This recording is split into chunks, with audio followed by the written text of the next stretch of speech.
হয়ে গেছে জোর কদমে মাটন ম্যারিনেট। আসলে পিকনিক নয়, পিকনিক বললে ভুল হবে, সবাই একসাথে হওয়ার আনন্দে দিদার বাড়িতে বেশ জোরদার একটা খাওয়া দাওয়ার আয়োজন করা হয়েছে। সেদিনকার আয়োজনে মাটন, চিকেন, পিঠে, পাকোড়া কোনো কিছুরই কমতি ছিল না।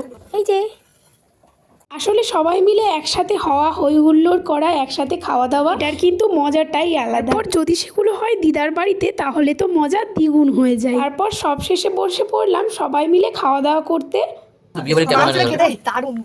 খাওয়ার শুরুতেই ভাই আর বুনু দিয়ে দিল একটা বাম্পার রিভিউ। ছিল সেদিনের টোটাল মেনু। চলো এবার রিভিউ দেওয়ার পালা আমার। এইভাবে গোল করে বসে জম্পেজ গল্পর সাথে সবাই মিলে একসাথে খাওয়া দাওয়া করার যে মজাটা সত্যিই সবসময় সুযোগ হয়ে ওঠে না, তবে যখন সুযোগ পাই তখন কিন্তু আমরা হাতছাড়া করি না। সত্যি বলতে সেদিনের মাটনটা হয়েছিল দুর্দান্ত, আর যদি না হয় শেষ পাতে চাটনি দই মিষ্টি তবে কেমন হয় বলো তো। চলো বাই। ভিডিওটি ভালো লেগে থাকলে like, comment, share and subscribe.